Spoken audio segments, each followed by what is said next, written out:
পুরো ছাদের পানি 5 মিনিট সময় লাগবে, 5 মিনিটের মধ্যে সব পানি চলে যাবে। তো আমি যদি বেশিক্ষণ আমি পানির মধ্যে থাকি তাহলে কিন্তু আমার আবার জ্বর চলে আসবে। ছাদে গাইস দেখুন কি পরিমাণ পানি ছাদের মধ্যে, আপনারা দেখতেই পাচ্ছেন। এই দেখুন গাইস, যদি দিই তাহলে কিন্তু হয়তো পানিটা চলে যাবে ধীরে ধীরে। এই দেখুন গাইস কি অবস্থা দেখতে পাচ্ছেন আপনারা।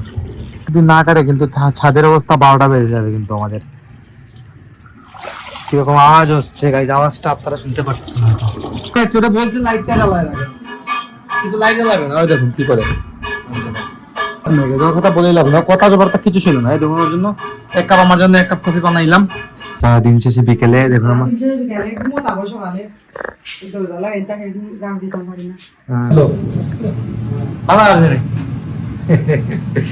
হাসে, কথা বলার থেকে হাসি বেশি।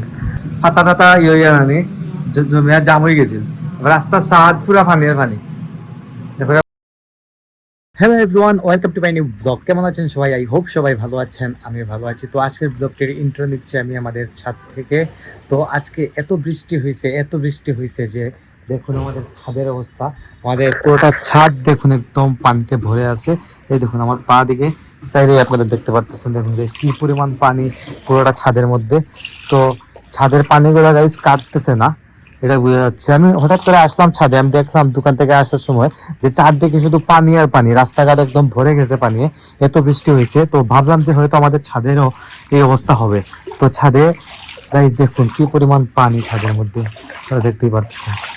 এই দেখুন গাইস, পানি এটা কাটতেছে না ছাদে। এই দেখুন এদিকে, এই দেখুন এটা এদিকে কিন্তু গাছের পাতা টাতা ঢুকে এই দিকটা কিন্তু একদম বন্ধ হয়ে আছে। দেখুন এটা যদি আমি খুলে দিই তাহলে কিন্তু হয়তো পানিটা চলে যাবে ধীরে ধীরে। এই দেখুন কি অবস্থা দেখতে পাচ্ছেন আপনারা, দেখতে পাচ্ছেন। এই দেখুন দেখুন কি পরিমাণ দ্রুত পানি বের হচ্ছে, আওয়াজে বোঝা যাচ্ছে কি দ্রুত পানি যাচ্ছে। এদিকে পুরো ছাদ কিন্তু ভরে গেছে পানি, এই পরিমাণ বৃষ্টি হয়েছে দেখতে পারতেছেন আপনারা, পুরোটা ছাদ একদম ভরা। তো এরকম হলে পানি যদি না কাটে কিন্তু ছাদের অবস্থা 12টা বেজে যাবে কিন্তু আমাদের।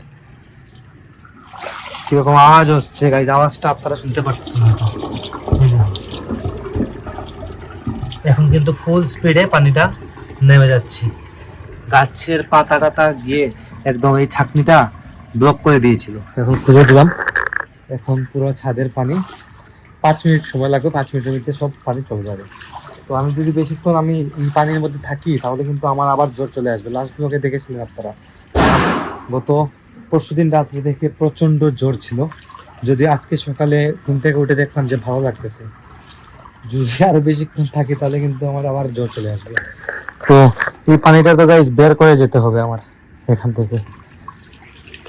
অবস্থা গাইস দেখুন,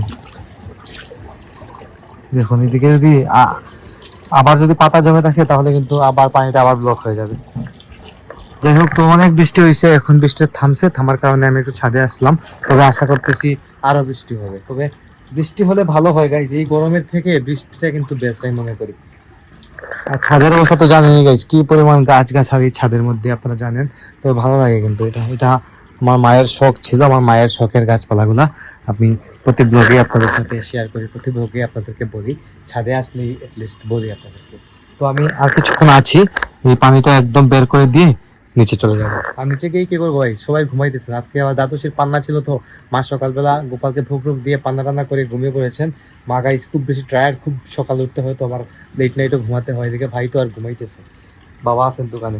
তো গাইস এখন চলে এলাম নিচে, আর এদিকে এসে দেখি মাও উঠে পড়েছেন ঘুম থেকে। এই দেখুন এই কিচেনে রান্না শুরু করতে রিপন ভাই চলে এসেছে গাইস। রিপন ভাই 2-3 দিন বাড়িতে ছিল। বাবা বাড়ি কেমন কাটলো? ভালো আছে রে হাসে, কথা বলার থেকে হাসি বেশি। সাথে সাথে গেলাম পানি জমছে মানে, হ্যাঁ কাছে মানে ভিডিও দেখো একদম যে চাকনি আছে না, পানি যাওয়ার চাকনি, চাকনির মাঝে পাতা টাতা ইয়ে মানে জমিয়া জাম হয়ে গেছিল, রাস্তার সাদ পুরা পানি আর পানি। এরপরে আবার পানিও তাই ইয়ে করে দিয়ে দিলাম। তো এমনি না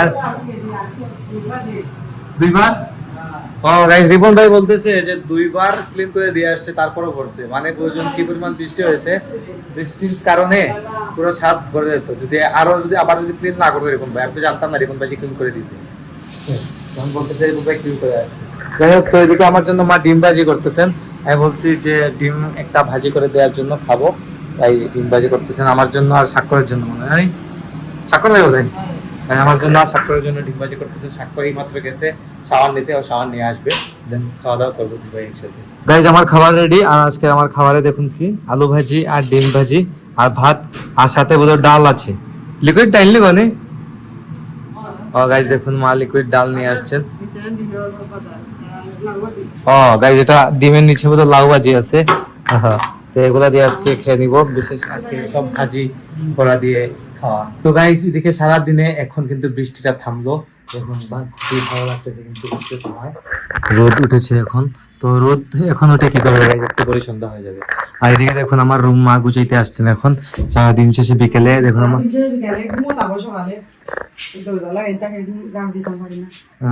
গাইজ সকাল সকাল মানে আমি তো ঘুমে থাকি, দরজা লাগানো থাকে, তাই মা ঝাড়ু দিতে পারেন না, মা দিতে পারে না, রিপন ভাই দিতে পারে না, তো মার বিছানা এদিকে ঠিক করা হয় না। আর যখন ঘুম থেকে উঠি তখন ঘরের অন্যান্য কাজকর্মে ব্যস্ত থাকেন তারা সবাই। আর যেদিন আমি জিমে যাই, মানে জিমে তো এদিন যাওয়া হচ্ছে না, খুব কম যাওয়া হচ্ছে, গত 2 দিন আমি গেছি, যেদিন জিমে যাই সেদিন কিন্তু আবার সবকিছু ঠিকঠাক হয়ে যায়। আর এদিকে আমাদের ব্রাশ একটা পড়ছে, নতুন ব্রাশ হয়তো গাইস, এটা হচ্ছে নতুন একটা ব্রাশের প্যাকেটে দেখে কিন্তু পড়ে গেছে। তো ব্রাশ এগুলো কিন্তু মোটামুটি আমাদের বাসায় অ্যাভেলেবল থাকে, কারণ আত্মীয় স্বজন কেউ আসলে ব্রাশ টাশের প্রয়োজন হয়, তাই কিছু ব্রাশ টাশ আমি এনে রেখে দিয়েছিলাম ঘরের মধ্যে। তো এগুলা ইউজ হয় তখনই যখন কিছু গেস্ট আসেন বাসায়। অনেক সময় আছে গেস্টরা মানে ব্রাশ টাশ নিয়ে আসতে ভুলে যান, অনেক সময় আছে এগুলো আমরা দিয়ে দিই আর কি, ওয়ান টাইম ব্রাশ বলতে পারেন। যাই হোক, তুমি তো যখন সন্ধ্যা ঝাড়ু দিতে নাকি, তাই একসাথে দেখুন সন্ধ্যার ঝাড়টার মা দিয়ে দিচ্ছেন। যাই হোক, আমি এখন যাবো একটা দোকানে কিছুটা কাজ আছে, কাজটা সেরে আসি, দেন আর কথা হচ্ছে আপনার সাথে। তো গাইস দোকান থেকে আসলাম, দোকানে কিছু কাজটা সেরে এসে গাইস 2 কাপ কফি বানিয়ে নিলাম, একটা হচ্ছে আমার জন্য আর একটা ভাইয়ের জন্য। আর ঘরে গাইস সন্ধ্যা আরতি চলতেছে, মা কীর্তন করতেছে।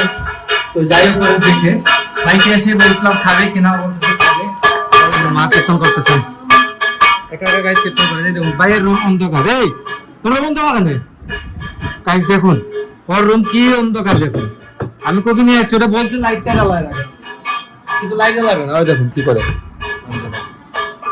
মানে ফোনটা লাইটটা অফ করে ফোন টিপে, মানে লাইটটা অফ করে ফোন টিপে, ল্যাপটপ টিপে, মানে ও কথা বলেই লাভ নেই, ওর কথা বলেই লাভ নেই, কথা জবর কিছু ছিল না। এই দেখুন ওর জন্য 1 কাপ, আমার জন্য 1 কাপ কফি বানাইলাম না ভাইয়া।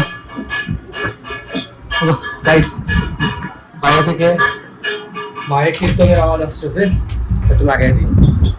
আর ফ্যানটা একটু ফ্যানটা অফ করতে গিয়ে লাইট অফ করে দিচ্ছি। এটা হচ্ছে তোমার চিনি দিয়েছা ভাই, চিনি দিয়েছা গাইস, ও চিনি দিয়ে সরি চা না, কফি চিনি দিয়ে কফি খায়, আমি কিন্তু চিনি ছাড়া খাই। তো চিনি দিয়ে খায় যে কি মজা পায় আমি নিজেও জানি না গাইস, কি যে মজা পায়, চিনি ছাড়া কিন্তু খেতে মজা, অনেক মজা লাগে। এটা কিন্তু হেলদি টেস্ট, এই টেস্টটা ও এখন পর্যন্ত পাবে না, পাবে কিছুদিন পরে পাবে, যখন একটু ম্যাচিউর হয়ে যাবে আর কি, তখন পাবে ঠিক। যাই হোক, তো আমরা 2 ভাই মিলে কফি খেয়ে খেয়ে গল্প করব, আর গল্প সেরে কফিটা শেষ হলেই আমি চলে যাবো আমার রুমে, যাই এডিটিং করব, ভিডিও আপলোড দিতে হবে। সকাল 9টায় ইউটিউবে ব্লগ চলে আসবে, আর ফেসবুকে তো কিছুক্ষণ পরেই আসতেছে, প্রতিদিন সন্ধ্যার সময় ফেসবুকে আসে, আর প্রতিদিন সকাল 9টায় ইউটিউবে আসে। আধা ঘন্টা গাইস, 30 মিনিটের মতো সময় লাগবে। ও বলতেছে আমাকে আমি এখন দোকানে যাবো কিনা, বলতেছে আমি 30 মিনিট পরে যাবো। আচ্ছা যাই হোক, তো আপনারা বেশি করে সাপোর্ট করে সাথে থাকবেন। ফেসবুকে তো একটু করে ব্লগ আসতেছে, ইউটিউবে সকাল 9টায় আসবে। তো আজকে ব্লগটা বাড়াচ্ছি না, এখানে আমি করে দিচ্ছি। আপনারা আমাকে ফলো করতে চাইলে আমার ফেসবুক ইনস্টাগ্রামে ফলো করতে পারেন, আমার ফেসবুক ইনস্টাগ্রাম লিংক নিচে ডেসক্রিপশনে পেয়ে যাবেন। এন্ড আই হোপ আজকের ভিডিওটা আপনাদের ভালো লাগছে। ভিডিও ভালো লাগলে অবশ্যই লাইক করবেন, কমেন্ট করবেন, শেয়ার করবেন, এবং চ্যানেল নতুন হয়ে থাকলে সাবস্ক্রাইব করে আমাকে সাপোর্ট করবেন। তো দেখা হচ্ছে নেক্সট ভিডিওতে, ততক্ষণ ভালো থাকুন, সুস্থ থাকুন। Thank you so much for watching.